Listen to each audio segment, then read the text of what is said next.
Students, today we are talking about the narration. I means direct narration into indirect narration. हमारे 10th class के paper में 5 number का question होता है, ये डायरेक्ट से इनडायरेक्ट नरेशन में हमें कन्वर्ट करना होता है. हमें सेंटेंसेस डायरेक्ट फॉर्म में दिए होते हैं, उनको इनडायरेक्ट में कन्वर्ट करना होता है. So to make direct narration into indirect narration we have to do some changes named as change of reporting verb, change of tense. मैं पहले हेडिंग्स इनकी बोल रहा हूँ, उसके बाद बारी बारी इनको एलेबोरेट करता जाऊँगा. उसके बाद हम प्रोनाउन का चेंज करते हैं, चेंज ऑफ प्रोनाउन. उसके बाद हमारे जो रिपोर्टेड स्पीच के बाहर कॉमास होते हैं उसको एलिमिनेट करते हैं और चंद सर्टन वर्ड्स के भी चेंजेस आती हैं. ठीक है. तो हम स्टार्ट लेते हैं अपना. सबसे पहले हम रिपोर्टिंग वर्ब को चेंज करेंगे. सो अगर रिपोर्टिंग स्पीच में से टू और सेड टू मौजूद होगा, मतलब मौजूद होता है, तो उसे हम सेड या टोल्ड में तब्दील कर देते. से टू या सेड को टेल्स या टोल्ड में तब्दील कर देते हैं. यहाँ एक बात नोट करने वाली है कि अगर सेज टू और सेड टू होगा तब इसे हम टेल्स या टोल्ड में तब्दील करेंगे.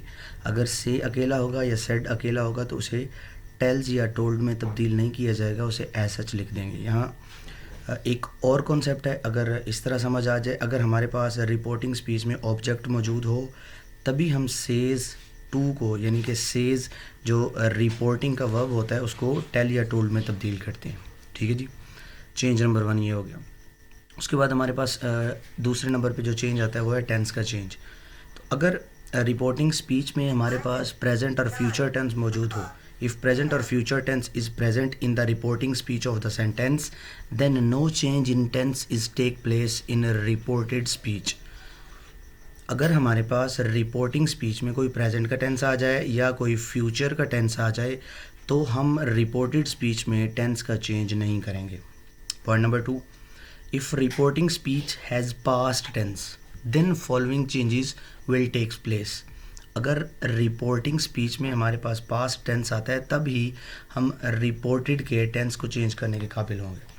अभी हमने डिसाइड कर लिया कि हमें बाहर रिपोर्टिंग में पास्ट टेंस मिला है तो हमें इसे रिपोर्टेड के टेंस को चेंज करना है. तो ऑलरेडी कोई ना कोई टेंस मौजूद होगा. तो अगर ऑलरेडी मौजूद जो टेंस होगा वो प्रेजेंट इंडेफिनिट होगा तो पास्ट इंडेफिनिट में चला जाएगा. पास्ट इंडेफिनिट होगा ऑलरेडी तो वो पास्ट परफेक्ट में चला जाएगा. अगर पास्ट परफेक्ट होगा तो वो चेंज नहीं होता. Means had plus third form of main verb change नहीं होती, ये as such remains unchanged. It remains unchanged. इसी तरह प्रेजेंट कॉन्टीन्यूस जो टेंस होता है वो पास्ट कॉन्टीन्यूस में चला जाता है. प्रेजेंट परफेक्ट वो भी पास्ट परफेक्ट में चला जाता है और पास्ट कॉन्टीन्यूस चला जाता है पास्ट परफेक्ट कॉन्टीन्यूस में. इसके अलावा हमारे कुछ सिंपल हेल्पिंग वर्ब्स होते हैं जिनको सिंपल लैंग्वेज में ऑक्सिलरी वर्ब भी बोलते हैं. इज़, एम, आर, इनको हम वॉज वर्ब में चेंज कर देते हैं. हैज़ और हैव को हम हैड में चेंज कर देते हैं. विल और शेल को हम लोग वुड में चेंज कर देते हैं. यानी कि जो फ्यूचर, अगर फ्यूचर इंडेफिनिट हमारे पास ऑलरेडी मौजूद होगा तो उसमें ऑब्वियसली विल और शेल प्लस फर्स्ट फॉर्म होगी, तो हम विल शेल को वुड में तब्दील कर देंगे और फर्स्ट फॉर्म वैसे की वैसे ही रहेगी. नंबर 3 पे जो चेंज आता है वह चेंज ऑफ प्रोनाउन. अच्छा जी, चेंज ऑफ प्रोनाउन के लिए 2-3 पॉइंट्स हैं जी. If subject of reported speech is in first person means I, we shall change it into the subject of reporting speech. मतलब अगर हमारे पास रिपोर्टेड का जो सब्जेक्ट है वो फर्स्ट पर्सन है, फर्स्ट पर्सन मीन्स आई या वी, तो उसे हम क्या करेंगे, रिपोर्टिंग के सब्जेक्ट के साथ चेंज कर देंगे, मीन्स रिप्लेस कर देंगे. यहाँ एक बात नोट करने वाली है, अगर रिपोर्टेड का सब्जेक्ट सिंगुलर है तो उसे सिंगुलर फॉर्म में लिखेंगे, मीन्स रिपोर्टिंग के सब्जेक्ट को सिंगुलर के साथ रिप्लेस करेंगे. अगर यहाँ प्लूरल आ जाता है यानी कि वी, अब आई सिंगुलर है वी प्लूरल है, तो अकॉर्डिंगली हमने इसका केस भी अकॉर्डिंगली देखना है और इसका जो नंबर है वो भी अकॉर्डिंगली देखना है. Number 2, if the subject of reported speech is in second person means you. अगर हमारे पास रिपोर्टेड का सब्जेक्ट सेकंड पर्सन होगा तो हम इसे ऑब्जेक्ट के साथ तब्दील कर देंगे, मींस रिपोर्टिंग का जो ऑब्जेक्ट होगा उसके साथ रिप्लेस कर देंगे. नंबर 3, अगर सब्जेक्ट हमारा थर्ड पर्सन होगा, ही, शी, इट या कोई सिंगुलर या प्लूरल नेम होगा, मतलब नाउन, तो it will remain unchanged. If the subject of reported speech is third person, it will remain unchanged. अब नीचे एक एक्सेप्शन है, नोट समझ लें, एक्सेप्शन समझ लें. If reporting speech has no object and accordingly we have second person in reported speech, as we said earlier that the second person is replaced with object.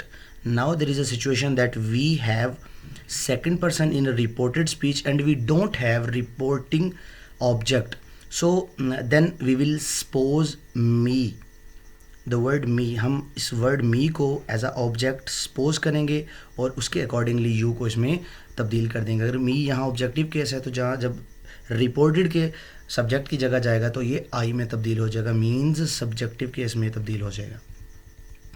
उसके बाद जो नेक्स्ट चेंज है वो commas, because हमारा जो reported है, reported speech वो commas के अंदर सराउंडेड होता है, तो उन कॉमास को हम किससे एलिमिनेट करेंगे. Commas are eliminated by using that, the word that. Next, the change of certain words. कुछ वर्ड्स भी होते हैं जिनको हमें चेंज करना पड़ता है. अगर हमारे पास नाउ आ गया तो उसे हम देन में तब्दील करेंगे. अगर हमारे पास THUS 10, इसे हम सो में तब्दील करेंगे. जो हमारे डिमॉन्स्ट्रेटिव प्रोनाउन है दिस, ये दैट में कन्वर्ट हो जाएगा. उसके बाद जो अगला डिमॉन्स्ट्रेटिव प्रोनाउन है दीज, ये दोज में तब्दील हो जाएगा. और कुछ हमारे जो डे के टाइम्स हैं, यानी टुडे दैट डे में तब्दील हो जाएगा, येस्टरडे प्रीवियस डे में तब्दील हो जाएगा, टुमारो नेक्स्ट डे में तब्दील हो जाएगा. तो ये कुछ चेंजेस हैं जिनकी बिना पर हम डायरेक्ट से इनडायरेक्ट में सेंटेंस को चेंज करते हैं. तो ये हमारा बेसिक है. बेसिकली ये जो लेक्चर है ये असर्टिव सेंटेंसेस पे बेस्ड है. असर्टिव सेंटेंसेस कौन से होते हैं? सिंपल सेंटेंसेस, जिनको हम नैरेटिव भी बोलते हैं, नैरेटिव सेंटेंसेस भी बोलते हैं. इसमें कोई क्वेश्चन नहीं होता, कोई निगेशन नहीं होती, कोई ऑर्डर नहीं होता, कोई एक्सक्लेमेशन नहीं होती, कोई इम्पेरेटिवनेस नहीं होती. सिंपल कोई ना कोई स्टेटमेंट दी होती है, इनको हम असर्टिव बोलते हैं. इसे नेक्स्ट लेक्चर में हम इंट्रोगेटिव को कवर करेंगे. ऐसे सेंटेंसेस जिनमें कोई क्वेश्चन पूछा जाता है उनको इंट्रोगेटिव बोलते हैं. तो इंट्रोगेटिव को चेंज करने का सेम यही मेथड है. सिर्फ एक दो चेंजेस जो चेंज होती हैं वो एक तो रिपोर्टिंग वर्ब का चेंज, उसमें थोड़ा सा चेंज आता है, और जो दूसरा है कॉमास का, इसमें थोड़ा सा चेंज आता है. बाकी जो टेंस और प्रोनाउन का चेंज है, it remains unchanged through out all the types of sentences.